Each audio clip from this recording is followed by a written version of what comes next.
I guess it started. Okay, this is a lesson having to do with drawing the face. And I'm going to start with this piece of sculpture, which is very interesting. A lot of people are familiar with this because it's quite a famous head of an Egyptian queen named Nefertiti. Now the interesting thing about this is I always knew it was Egyptian, but I happened to research it a little bit for this lesson, and I discovered that it was carved 1400 years before Christ. Now that means that this was created 700 years before the Odyssey was composed and the Iliad was composed.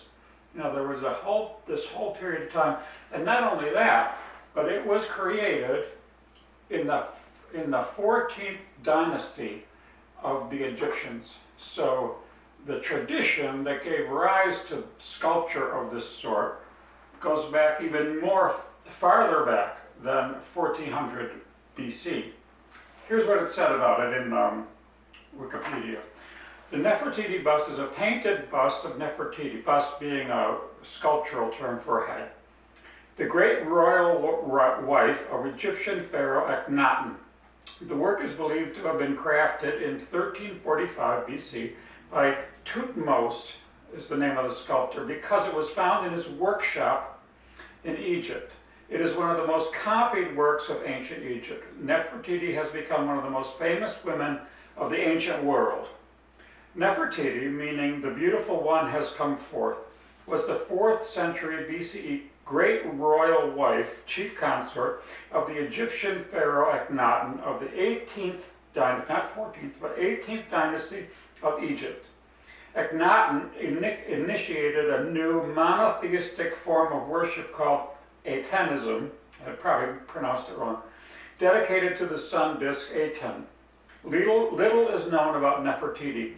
Theory suggests she could have been an Egyptian royal by birth, a foreign princess, or the daughter of a high government official named Ai, who became pharaoh after Tutankhamun.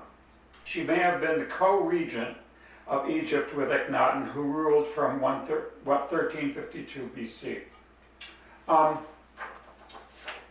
Here's what interests me about this. Look how beautifully the features are done, particularly the eye, and how accurately it is depicted.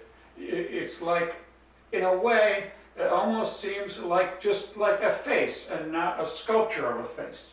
What is so strange about it, to me, is that the same Egyptians who carved this sculpture painted their figures like this. And from now on in this talk, I'm going to be talking about not the whole face, but just the eye. When the Egyptians painted the eye, they painted the shape of the eye as it appears in the front of the face. In other words, they used basically this. They changed it a little bit to indicate that they're aware that it's the side, but nevertheless, it's not a side view of the eye.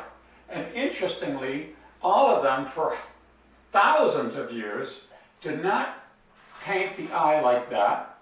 They did not paint the eye like that, but they painted it like that. That was their tradition. Now, it never happened in all those thousands of years that some art school teacher teaching people to do paintings on walls would say to the student, look, don't you see that the eye from the side does not look like this, but it looks like this.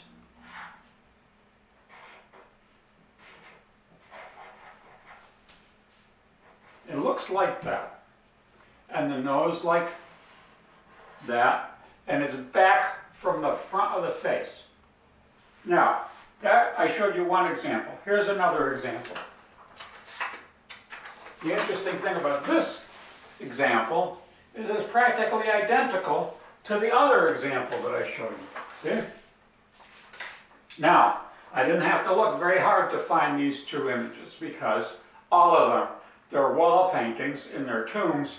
All their figures for thousands of years depicted the eye on the side of the face as if it was practically a front view. And here you see it's part of their language as well. That's my drawing, very similar to that. Now, at the same time the Egyptians were doing this, the Greeks, when they painted on their pottery, 700 years before Christ, or before the 400 years before the Roman Empire, they did the same thing. Here is an image of a warrior on pottery. Now, this eye, the artist shows those little notches on the left and the right of the eye. In other words, his eye is not just this, but it's this. And the eyeball shows a pupil. But even so, it's not seen from the side, it's seen from the front. Another example. Again, this is Greek pottery. Now this is not actually a face. What this is a metal protective cover because he's fighting. He has a shield. So that's an opening in his armor, which shows an eye from the side. Now, 600 years later, the Romans, I'll show you this example. It's not a very good example, but all the Roman examples are no good because they're from walls that were damaged. And this is from Pompeii, which was covered in lava, and they dug it out, and so it's very much damaged. However, it is definitely an eye seen from the side. It shows this, and then the eyeball like that. You can't see the bottom part, and you see that it's back from the front of the face, and also shows the eyebrow as well. So, that brings us to your assignment. Your assignment is to draw a profile portrait of yourself in pencil, using this as your guide. And be very careful about showing the eye from the side so that we see the eye, the lid, the eyebrow, that it's back from the front of the face. I'm not going to ask you to make a grid because it makes it too mechanical. Just draw it freehand.